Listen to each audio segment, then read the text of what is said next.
11 pays de l'Afrique de l'Ouest et du Centre conjuguent leurs forces en vue d'éradiquer le travail forcé, la traite des êtres humains et le travail des enfants. La rencontre organisée par le BIT était présidée par la première dame Dominique Ouattara. La réparation du pont de Dimbokro qui s'est effondré avec un train va durer 2 semaines. Des spécialistes sont à pied d'œuvre pour permettre la reprise du trafic entre la Côte d'Ivoire et le Burkina Faso.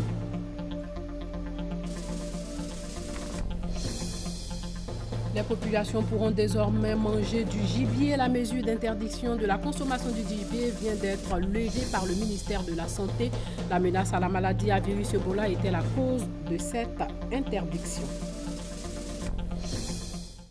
Madame, Monsieur, bonsoir. La lutte contre le travail des enfants était au cœur d'une rencontre qui a réuni 11 pays de l'Afrique de l'Ouest et du Centre. Sur la table aussi, l'éradication de la traite des êtres humains.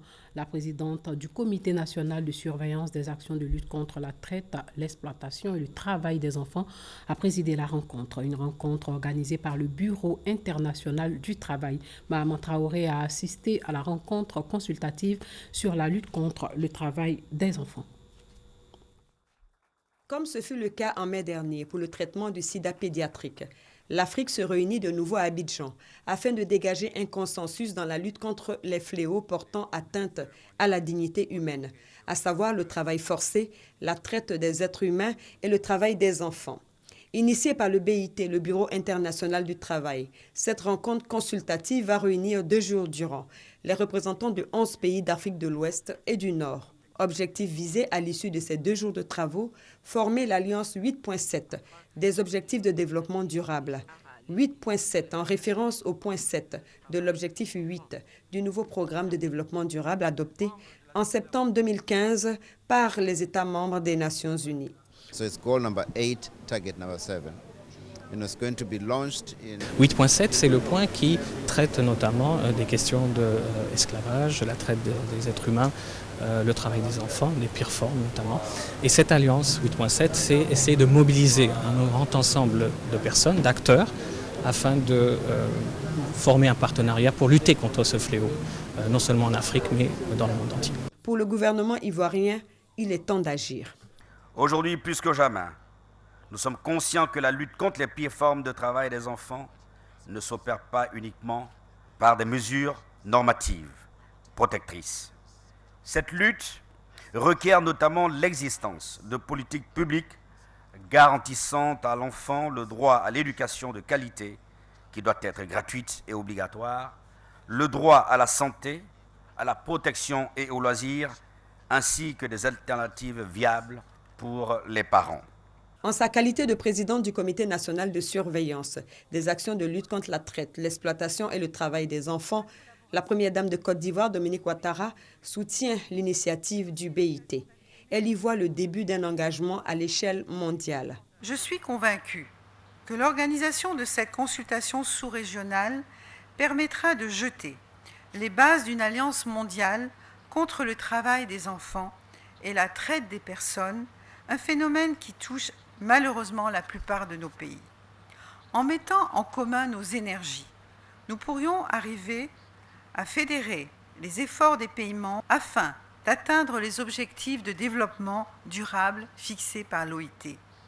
Nous espérons que d'autres pays pourront nous rejoindre dans cette alliance, réunissant les acteurs déjà engagés afin de mener des actions plus efficaces pour faire reculer la prévalence du travail des enfants et du travail forcé au niveau mondial.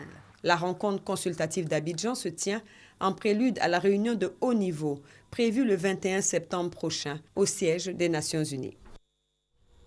Le reportage de Mahama Traoré était commenté par Abiba Dambélé Saoué. Le plan pour le renforcement des capacités en matière de réduction des risques, de préparation et d'organisation de la réponse aux urgences en Côte d'Ivoire vient d'être signé. Les signataires, le chef du gouvernement Daniel Kablan-Duncan et le coordonnateur résident du système des Nations Unies, Hamza Diaby. De 1996 à 2013, plus de 200 personnes ont perdu la vie suite aux inondations et glissements de terrain. En 2011, 160 sites à risque d'inondations et glissements de terrain, ainsi que 6 000 ménages identifiés dans le district d'Abidjan. La Côte d'Ivoire, depuis les années 80, fait face à l'impact croissant des catastrophes d'ordre naturel, mettant en péril le potentiel économique et humain.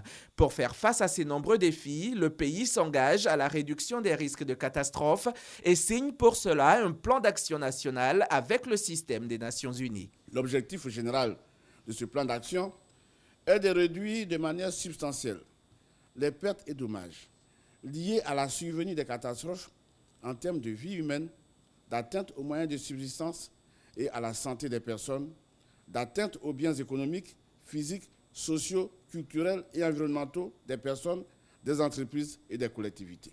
Le gouvernement de la Côte d'Ivoire a pris une importante initiative en se dotant dès 2012 d'une plateforme nationale de réduction des risques et de gestion des catastrophes. Cette plateforme sera l'instrument de mise en œuvre du plan national de réduction des risques une fois que son secrétaire exécutif sera fonctionnel.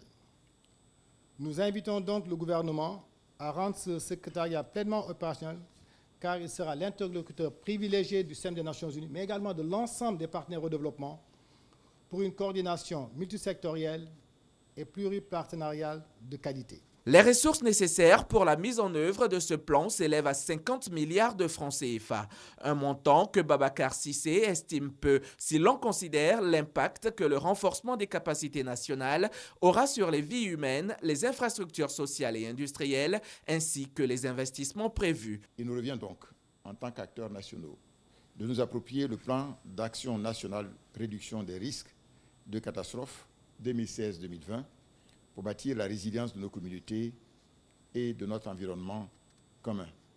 Nous devons mobiliser des fonds pour le renforcement des capacités organisationnelles et opérationnelles du dispositif national en matière de coordination, de la prévention, la prévision, la préparation, la réponse et le relèvement post-catastrophe conformément donc aux prescriptions du cadre de Sendai 2015-2030. Le système des Nations Unies s'engage à faire du plan d'action national pour la réduction des risques de catastrophe une composante de son cadre de coopération et de programmation. Plus de 2 km de route ont été inaugurés aujourd'hui par Daniel Cablan en Duncan. Il s'agit du boulevard de France à redresser qui se trouve dans la commune de Cocody et se raccorde au village de Mbadon en passant par la Riviera Golf, le village d'Anono et l'Ivoire Golf Club. Les travaux ont coûté plus de 12 milliards de francs CFA, montant déboursé par la Banque mondiale et l'État de Côte d'Ivoire. Un bout de ruban pour les officiels et pour les populations, 2,5 km de route.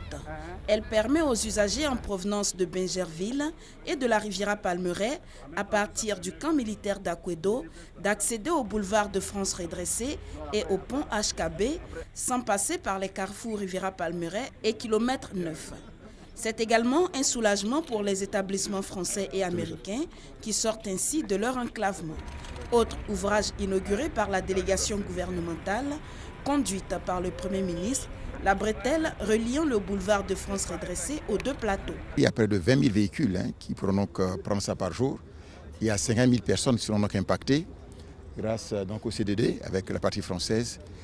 Il faut faire en sorte que toutes nos grandes villes aient des voies urbaines de qualité qui permettent la circulation et bien sûr faire la jonction interurbaine.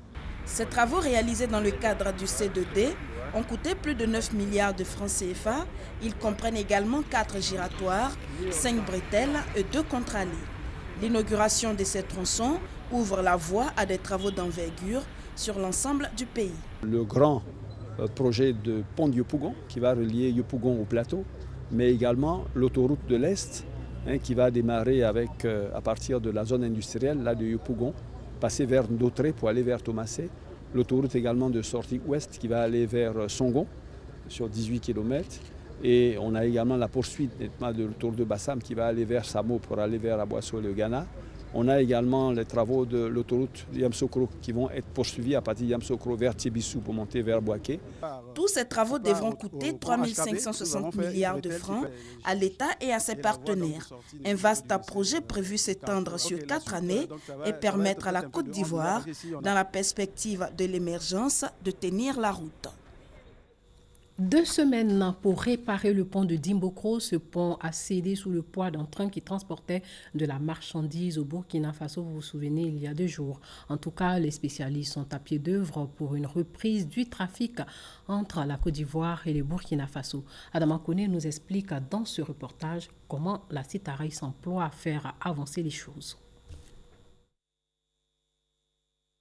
Dans environ 2 semaines, le pont à tablier métallique du fleuve Nzi dans la région de Dimbokro sera fonctionnel. Selon la Société internationale du transport, Africain Pareil, Citaraï, des experts nationaux et internationaux sont déjà à l'œuvre pour donner à l'infrastructure une nouvelle vitalité après l'incident du 6 septembre. En attendant, le trafic ne sera pas pour autant interrompu entre le Burkina Faso et la Côte d'Ivoire. Une solution circonstancielle est trouvée. Il s'agit de combiner transport routier et ferroviaire. Pratiquement, les trains partent de Ouaga et d'Abidjan, en sens inverse donc, jusqu'à hauteur de l'incident. Puis, des camions se chargent d'assurer le relais entre les 2 points de rupture. Une combinaison qui permettra de maintenir l'économie entre les 2 pays sur les rails. De fait, c'est un volume de 900 000 tonnes de marchandises qui sont échangées par an. La Côte d'Ivoire achemine essentiellement des produits pétroliers, des conteneurs d'engrais, du matériel de construction, des céréales et des produits divers. En provenance du Burkina Faso, les trains contiennent surtout du coton, des produits du cru, des légumes secs, du bétail sur pied. Quant au trafic voyageurs, il se chiffre à 250 000 passagers. Le pont de Dimbokro n'a pas qu'une valeur économique. Construit il y a plus de 100 ans, l'édifice, par sa structure et son architecture, est bien une curiosité touristique coloniale de la région. Le convoyage des moutons vers le district d'Abidjan se fait aussi par le train, mais à ce niveau, ne vous inquiétez surtout pas, 70 000 bêtes sont déjà à Abidjan. Mais ce qui inquiète les acheteurs, c'est le prix du mouton, 200 000. Voire 300 000 francs CFA, des prix qui donnent le tournis à beaucoup d'acheteurs. Et ce, bien que les vendeurs bénéficient davantage pour réduire le coût d'exploitation. Alors, pourquoi ces prix élevés? Regardons ensemble ce reportage de Adama Kone pour comprendre. Longtemps indexé comme une des causes de la flambée des prix du bétail, les faux frais sur les routes ivoiriennes sont en nette diminution. Le nombre de barrages ayant été fortement réduit, et ce sont les premiers acteurs sur le terrain qui reconnaissent cette réalité. Moussa Diarra vient de traverser le pays, de Pogo à Abidjan. J'ai envoyé mouton pour venir vendre du Côte d'Ivoire ici. Combien de moutons? 300 têtes. Il n'y a pas de problème. Mais on n'a pas vu un problème dans la route là. Et ça passe bien. En 2011, au moment où on sortait donc de la crise post-électorale, il y avait plus de 500 barrages en Côte d'Ivoire. Et l'Observatoire a travaillé de concert avec les corps habillés, de concert avec l'unité de lutte contre le racket. Et finalement, le gouvernement a dû même prendre une circulaire interministérielle pour limiter le nombre de localités où il pouvait avoir des contrôles routiers à 33. Les efforts de l'État pour la Tabaski de cette année vont plus loin. La location des enclos est passée de 300 000 à 30 000 francs CFA. Fluidité routière, baisse des frais d'hébergement, de quoi réduire les charges des commerçants. Pourtant, les prix du mouton sont restés relativement élevés. L'explication est donc à chercher ailleurs. Il y a la guerre chez nous, au nord. Voilà pourquoi aujourd'hui les gens sont déplacés, aller vers Sénégal, aller vers Niger, et puis sont rentrés un peu en Mauritanie. Donc ça fait que nous, on a un peu de problème pour envoyer des moutons en Côte d'Ivoire. Ils ont envoyé un système aussi de dédouanement à partir du Mali même. Tout animal qui sort actuellement du Mali dans un véhicule est soumis à un dédouanement. Une réalité qui foule aux pieds les dispositions communautaires. Les textes de l'UEMOA et de la CEDEAO ont besoin qu'une application suive. Il faut ajouter aux difficultés liées à la traversée dans les pays de la sous-région l'effondrement du pont de Dimbokro. Ce qui ralentira provisoirement l'approvisionnement quand on sait que 70% du bétail en provenance du Burkina Faso chemine par le chemin de fer. Toutefois, grande lueur d'espoir, le nombre de bêtes est passé en l'espace de 48 heures de 25 000 à 70 000 têtes sur 100 000 bêtes attendues pour la consommation locale. Intéressons-nous au volet sécuritaire. Qu'est-ce qui est fait pour assurer la sécurité des vendeurs et acheteurs de moutons dans les parcs à bétail? La Tabaski, vous le savez, c'est dans 4 jours exactement et les parcs à bétail grouillent de monde. Grace Kando s'est rendue dans la commune de Port-Boué. Elle nous fait le point de la situation. Parc à bétail de Port-Boué. Pour permettre aux acheteurs et aux vendeurs de moutons de faire leurs courses en toute quiétude, plus de 200 forces de sécurité ont été déployées sur le site. Ces éléments patrouillent de jour comme de nuit, une présence qui rassure clients et vendeurs. Pour la sécurité, ça va. La sécurité est totale. 24 heures sur 24, on est en sécurité. Tu peux dormir avec ton argent, tu passes la nuit, tu passes la journée. Si tu as fini, tu t'en vas, c'est ton loisir. Et après, quand tu as fini, tu rentres au pays où tu veux, tu vas aller. C'était tes marchandises, il n'y a pas de problème. Avant, on avait peur de faire sortir l'argent comme ça. On ne montrait pas l'argent. Mais par la grâce de Dieu, aujourd'hui, avec la sécurité, on ne craint pas. Autrefois, les voitures faisaient aussi l'objet de pillages sur le parc à bétail de Port-Boué. Aujourd'hui, tous ces faits ne sont que de vieux souvenirs. Avant, bâtir même, on vole pour partir avec. Mais maintenant, il n'y a pas de problème. On ne vole pas mouton, on ne vole pas rien. On ne vole pas les gens aussi, on ne vole pas des voitures ici. Ici, sécurité est bien faite. Les gens viennent payer tranquillement, ils s'en vont tranquillement. Des initiatives saluées par les différents acteurs de la filière bétail-viande et la Fédération de l'Union régionale des marchands et éleveurs. Le parc à bétail de Port-Boué est ouvert de façon continue, de quoi permettre aux clients de s'approvisionner à tout moment. L'agouti, le hérisson, pour ne citer que ces gibiers, feront bientôt leur retour dans nos assiettes. Et ce, pour le bonheur des populations qui ont longtemps été privées de ces viandes. Protection contre la maladie à virus Ebola oblige le ministère de la Santé et de l'Hygiène publique à lever la mesure d'interdiction de consommation du gibier. Bonne nouvelle pour les inconditionnels d'agouti, de biche, de hérisson. Ils vont ressentir à nouveau le goût de ces gibiers, appelés communément viande de brousse. L'interdiction de consommer le gibier est levée depuis ce jeudi. Le Conseil national de sécurité, présidé par son Excellence, Monsieur le Président de la République Alassane Ouattara, a constaté avec satisfaction la fin de la transmission de la maladie à virus Ebola en Guinée et au Libéria et a pris les décisions suivantes. La réouverture des frontières terrestres avec la Guinée et le Libéria. La fermeture de l'aéroport spécial dédié aux passagers en provenance des pays affectés par la maladie à virus Ebola. La surveillance continue des menaces sanitaires par le renforcement du dispositif de veille. Veiller à faire bien cuire la viande avant consommation et également la mesure qui déconseillait les accolades et le serrement des mains élevés.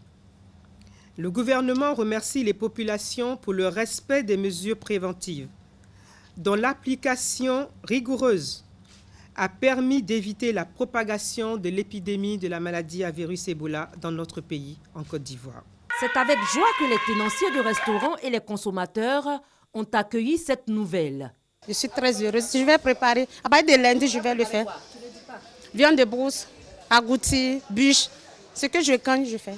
Cette décision est la bienvenue. Parce que vraiment, la viande de brousse manquait aux Ivoiriens. Avant, on se nourrissait plus de viande de brousse.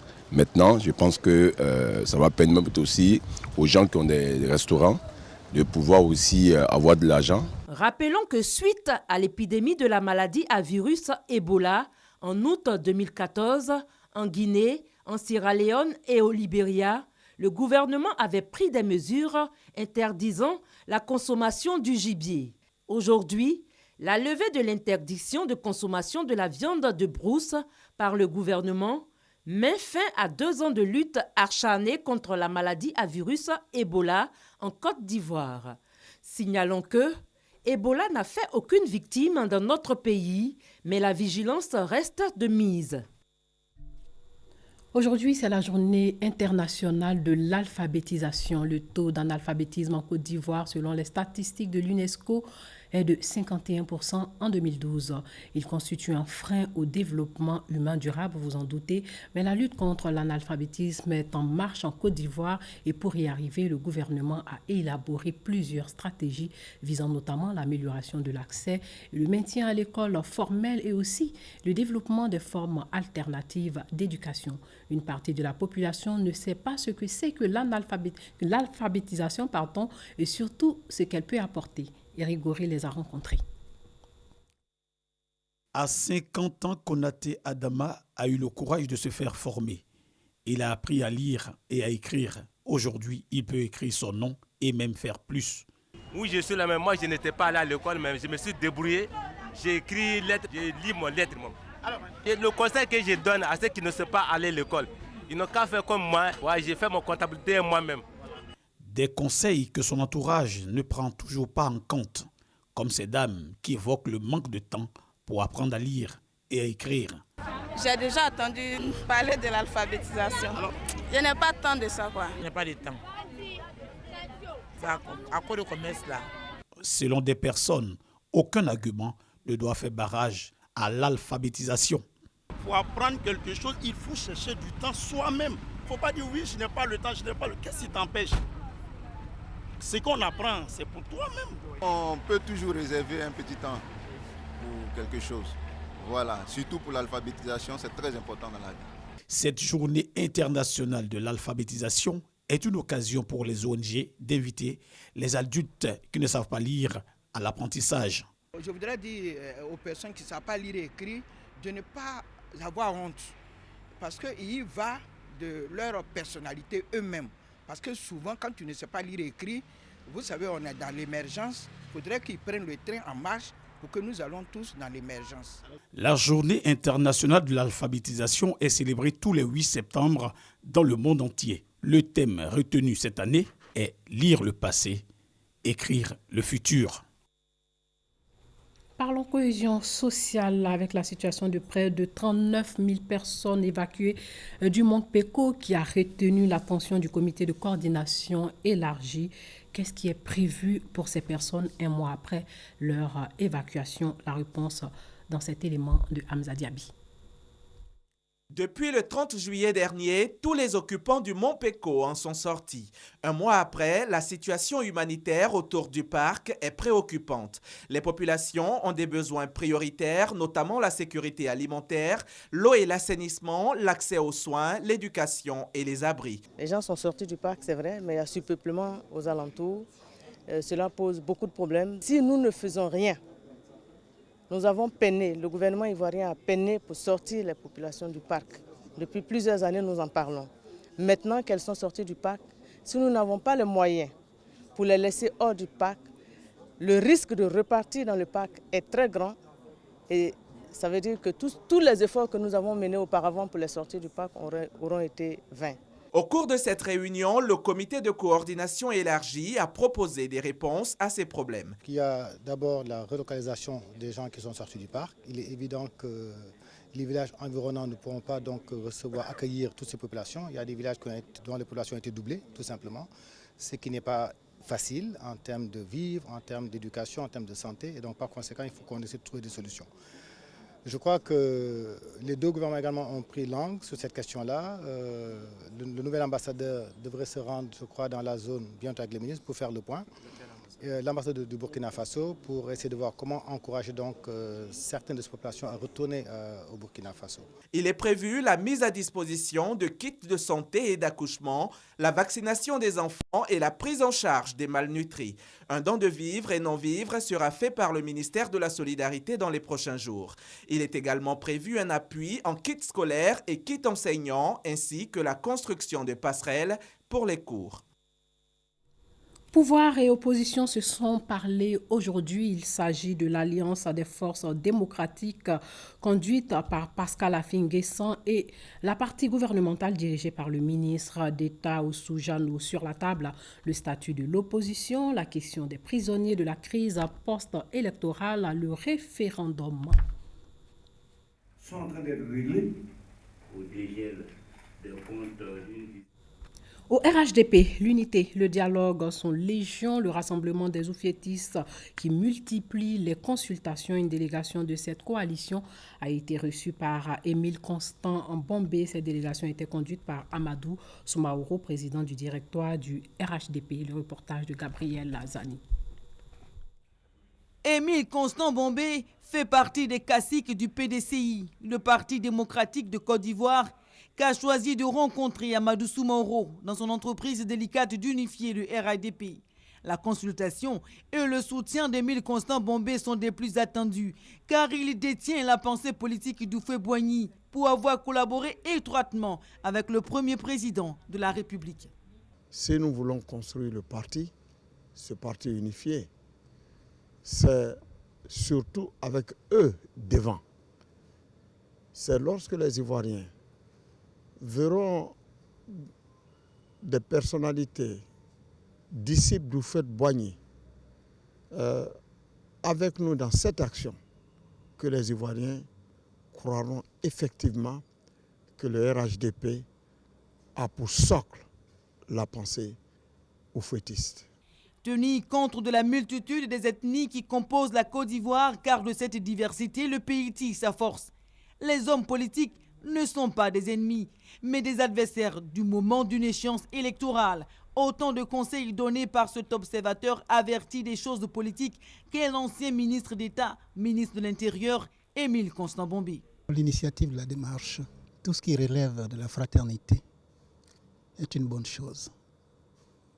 Le fait que mon jeune frère ait choisi de se déplacer, je voudrais l'en féliciter. S'unir est une bonne chose.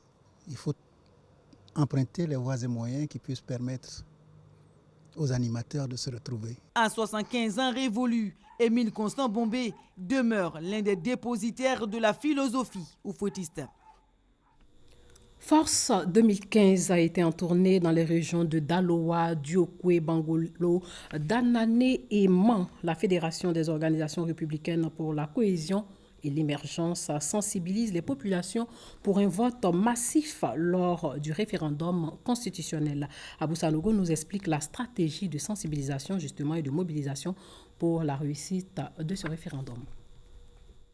Daloa, Diokwe, Bangolo, Danane et Man sont les localités visitées par la forte délégation de la Force 2015, conduite par son président Charles Niaouré. Ce mouvement politique mobilise pour un vote massif lors du référendum constitutionnel à venir, d'où la tenue d'un séminaire sur les stratégies de sensibilisation et de mobilisation pour la réussite du dit référendum constitutionnel à l'intention des responsables de la Force 2015 et des leaders d'opinion du département de Man. Comme tous, nous sommes d'accord que la Constitution de 2000 connaît des insuffisances, connaît des limites.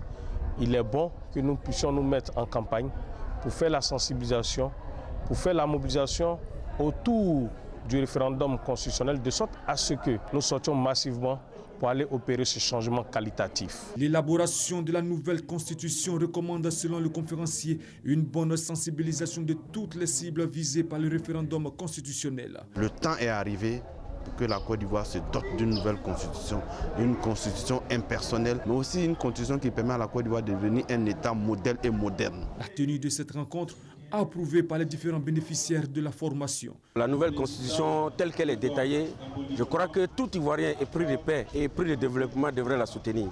Nous allons passer le message tel qu'il se doit à la population.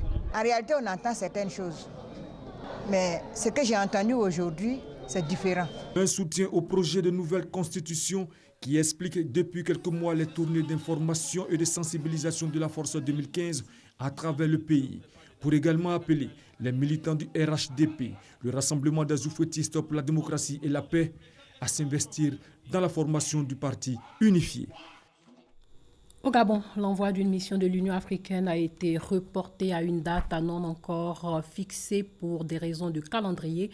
Cette mission de l'Union africaine était chargée de contribuer au règlement de la crise politique dans le pays. L'annonce a été faite par le ministre gabonais des Affaires étrangères. La délégation des médiateurs devrait être conduite par le président du Tchad, Idrissa Déby Itno, président en exercice de l'Union africaine, et ses homologues du Congo-Brazzaville, Denis Sassou Nguesso, du Sénégal, Macky Sall. Des responsables de la Commission de l'Union africaine et des représentants des Nations unies devraient faire partie de la délégation.